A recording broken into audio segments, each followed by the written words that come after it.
Hello નમસ્કાર મિત્રો, હું નિકુંજ સોયા તમારું સ્વાગત કરું છું મારા ખીજડીયા ગામના વાડીના રસોડામાં. મિત્રો, આજે આપણે બનાવીશું એકદમ અલગ અને કૂણા માખણ જેવા પડવાળા થેપલા કે જે તમે ક્યારેય નહીં ખાતા હોય. મને પાકી ખાતરી છે, જો તમારે આ ટાઈપના થેપલા ખાવા હોય તો ખૂબ જ મજેદાર છે.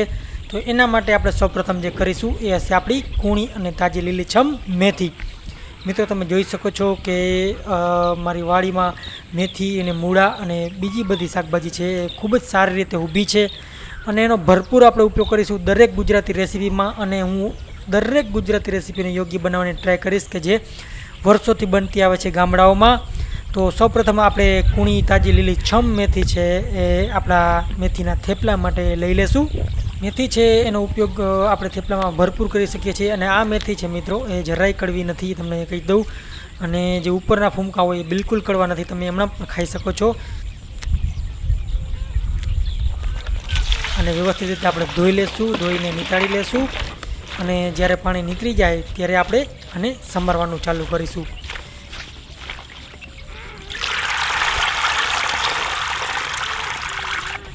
મિત્રો, આ મેથીના દાંડલા હોય છે એટલા કડવાશ નથી હોતા જેટલી કે તમે માર્કેટમાંથી લે છો એના હોય છે. તો તમે એના દાંડલા બી યુઝ કરી શકો છો. પણ તમે માર્કેટમાંથી મેથી લઈ આવ્યા હોય તો ફક્ત તમે એના પાંદડા યુઝ કરી શકો છો, જે તમને ખાવામાં સારા લાગશે, બહુ કડવા નહીં લાગે. અને જો તમને મેથી કડવી લાગતી તમારા થેપલામાં તો એનું પ્રમાણ થોડું ઓછું રાખવું. પણ આ મેથી છે એ જરાય કડવી નથી, તો હું મેથીનું પ્રમાણ છે એ ભરપૂર રાખીશ મારા થેપલામાં.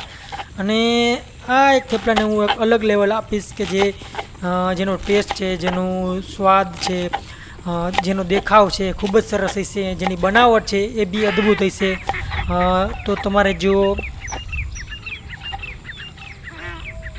જો આ ટાઈપના થેપલા બનાવવો હોય તો આ રીત ફોલો કરજો. આપણે જે ઘઉંનો લોટ લીધો છે એમાં હું મારી મેથી નાખી દઈશ. અને મને પાકી ખાતરી છે કે આ ટાઈપની રેસીપી તમને ખૂબ જ ગમશે. સ્વાદ પ્રમાણે મીઠું નાખીશું આપણે.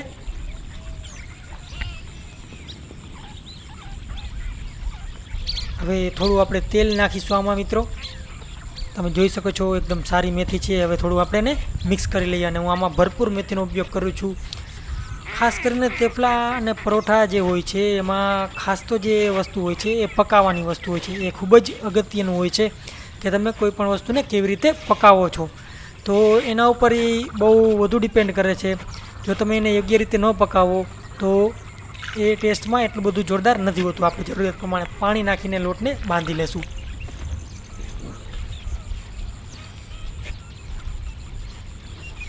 મિત્રો, આ છે હું સિમ્પલ મેથીના થેપલા બનાવીશ કે જે ગામડાના સ્ટાઇલના હોય છે, નહીં કે મસાલાથી ભરપૂર હોય છે એવા થેપલા કે જેનો ટેસ્ટ હકીકતે ખાવામાં સારો હોય છે પણ હેલ્થ માટે આપણે કહીએ તો એટલો સારો નથી રહેતો કે જે આ થેપલાનો રહેશે.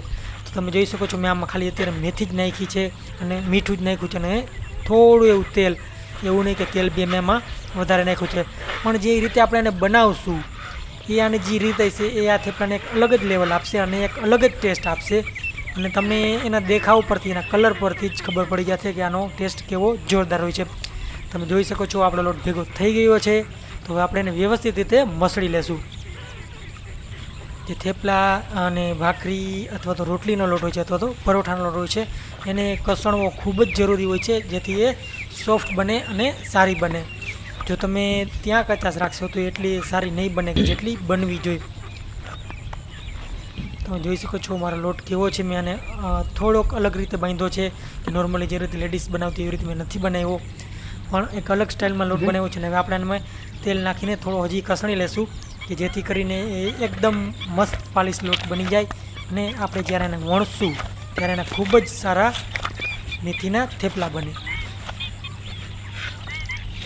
આ મેથીના થેપલા છે એના માટે મેં તમે આને પહેલાંનો વિડીયો જોયો હોય અથવા તો ન જોઈએ તો કહી દઉં કે જે મેથીની કઢી હતી એની સાથે પણ ખાઈ શકો છો. અથવા તો આ થેપલા છે સવારમાં દહીં સાથે અથવા ચા સાથે તો ખૂબ જ મજા આવશે.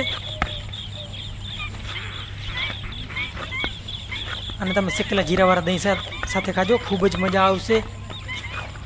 હવે વ્યવસ્થિત રીતે આપણે મસળી લીધા બાદ અને થોડી વાર લોટને રાખ્યા બાદ તમે જોઈ શકો છો મારો લોટ કેવો થઈ ગયો છે. હવે આપણે આના થેપલા વણી લઈશું. મિત્રો, અને થોડો હું પાછો એકવાર કસણી લઈશ જેથી આ એકદમ વ્યવસ્થિત રીતે બંધાઈ જાય. અને આપણે હવે વણવાનું ચાલુ કરશું. તમે જોઈ શકો છો મેં આટલો લોટ લીધો છે, પણ અહીંયા આપણે આ થેપલાને અલગ રીતે બનાવીશું અને અહીંયા જ જે ટ્રીક છે એ છે આ રેસીપીની ખાસ કરીને કે આપણે આ જે લોટ છે એને 3 ભાગમાં ડિવાઈડ કરશું. તમે જોઈ શકો છો મારો લોટ છે મેં એને લોટથી ઘેરી લીધો જેથી એ લોટ ચીપકે નહીં અને મેં એને 3 ભાગમાં ડિવાઈડ કરી દીધો, 3 સરખા ભાગમાં. તમે જોઈ શકો છો. હવે મિત્રો આપણી જે સાચી રેસીપી છે એ અહીંથી સ્ટાર્ટ થાય છે.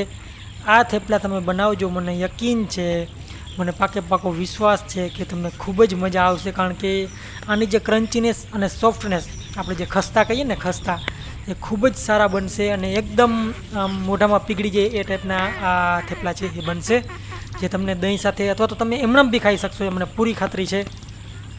તો મિત્રો આપણે આ રીતે આને 3 ભાગમાં વેચીને 3 સરખા ભાગમાં વેચીને 3 સરખા ગોયણા બનાવી લઈશું લોટના, કે જેને વ્યવસ્થિત રીતે ફેલાવી દઈશું. અને જે મારી સાચી રેસીપી છે એ અહીંથી જ સ્ટાર્ટ થાય છે. તમે જોઈ શકો છો કે હું આને ત્રણેયને સરખા રીતે કરી રહ્યો છું કે જે ત્રણેય સરખા ભાગમાં વેચાઈ જાય તો આપણે એને વ્યવસ્થિત રીતે એકસાથે પાછા કમ્બાઈન કરી શકીએ. તમે જોઈ શકો છો અંદર મેથીનું પ્રમાણ ખૂબ જ સારા પ્રમાણમાં મેથી છે, લીલી છમ એકદમ ભરપૂર મેથી. આમાં કોઈ પણ બીજા એક્સ્ટ્રા મસાલાની જરૂર નથી, તેમ છતાં પણ આનો જે ટેસ્ટ છે એ ખૂબ જ લાજવાબ રહેશે. જો તમને પસંદ હોય તો આમાં લસણ બી નાખી શકો છો, લસણવાળી ચટણી બી નાખે છે, મરચું બી નાખે છે ખાંડીને અથવા તો વાટીને. હવે મિત્રો આપણે જે 2 ભાગ છે એમાં થોડું તેલ લગાડશું. તમે જોઈ શકો છો. હવે એ તેલ લગાડ્યા બાદ એને હું વ્યવસ્થિત રીતે ફેલાવી દઈશ કે જેથી એકબીજામાં પડ પડી જાય અને લોટ છાંટી લઈશું આપણે.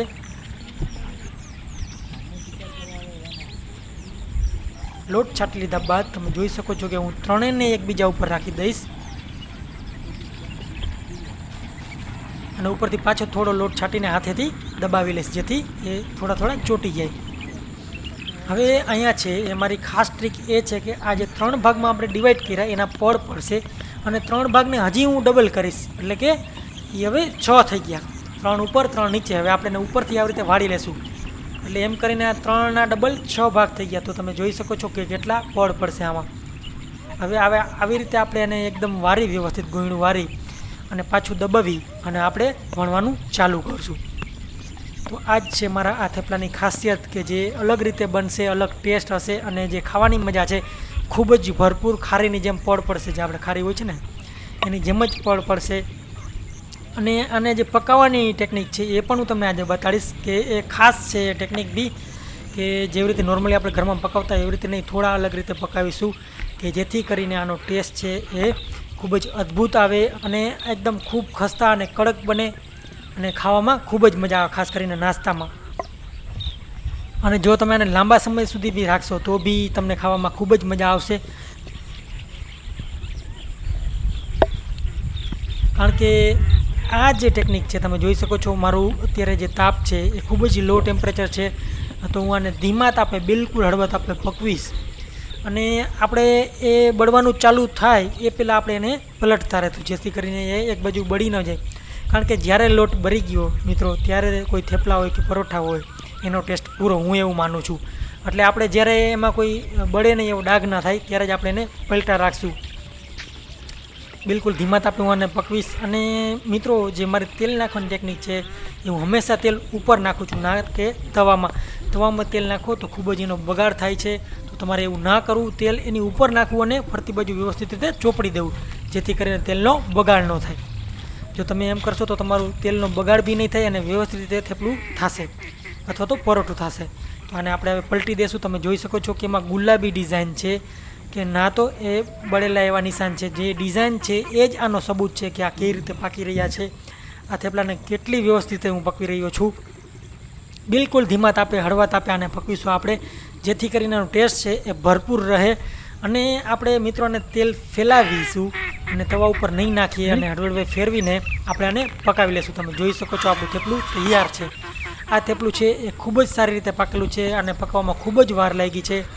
મિત્રો ભલે મેં અહીંયા થોડો વિડીયો ફોરવર્ડ કરી દીધો છે પણ આને સારી રીતે પકેલું છે, ખૂબ જ નિરાતે પાકેલું છે. તમે એના જે નિશાન છે ઉપર, એના ગુલાબી નિશાન છે જોઈને જ તમને ખબર પડી જશે, કેસરી નિશાન, કે આ કઈ ટાઈપનું આ પાકેલું છે.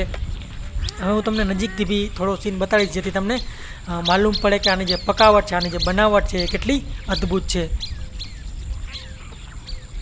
મિત્રો તમે જોઈ શકો છો એમાં અંદર પડ છે અને બહારથી એકદમ કુરકુરું અને ખસ્તા બન્યું છે આ આપણું જે થેપલું છે મેથીનું થેપલું. ખાલી સિમ્પલ મેથીનું થેપલું જેને હું મેથીની કઢી સાથે ખાઉં છું. જો તમારે એ રેસીપી જોવી હોય તો ડિસ્ક્રિપ્શન બોક્સમાં નીચે મેં લિંક આપી જ છે મેથીની કઢીની, જે બી ખૂબ સિમ્પલ છે. હું આશા કરું છું કે તમને આ વિડીયો ગમ્યો. પ્લીઝ લાઇક કરો, શેર કરો અને મારી ચેનલને સબસ્ક્રાઈબ કરો. ફરી મળીશું એક આવા જ વિડીયો સાથે. ત્યાં સુધી આવજો. Thank you very much for watching.